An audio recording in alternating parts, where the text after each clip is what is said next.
was in April 2004. It was a Holy Thursday. I wanted to get to Mass, and I couldn't go to the usual chaplaincy Mass that I would have gone to on campus. And I had to make an extra effort to get to a chapel that was out in the township. And so I went out to this Mass, and I was very, very conscious of the fact that I was one of perhaps 6 white people in the congregation. And in the Holy Thursday Mass, it's a ritual that the priest will reenact what happened at the Last Supper, when Jesus, he got down on his knees and he washed the disciples' feet. Yet when we got to that part of the Mass, the priest said, I want you to go and find somebody in the congregation that you don't know and wash their hands for them. I think the whole community, the whole congregation was a little bit startled at first.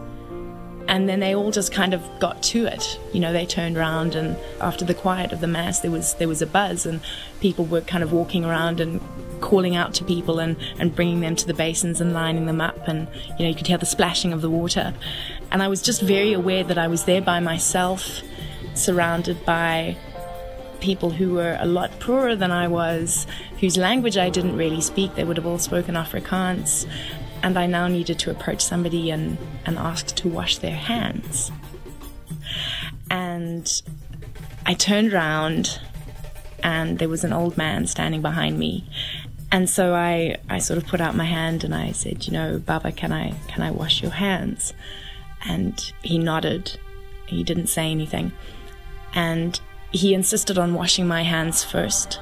And I was so aware of the fact that this was a man with experience and life and knowledge of things that I would just never have, washing my hands. I was so humbled. I really was. Then it came time for me to wash his hands. He had really leathery, work-wizened hands. He really, really did, with chipped nails and all.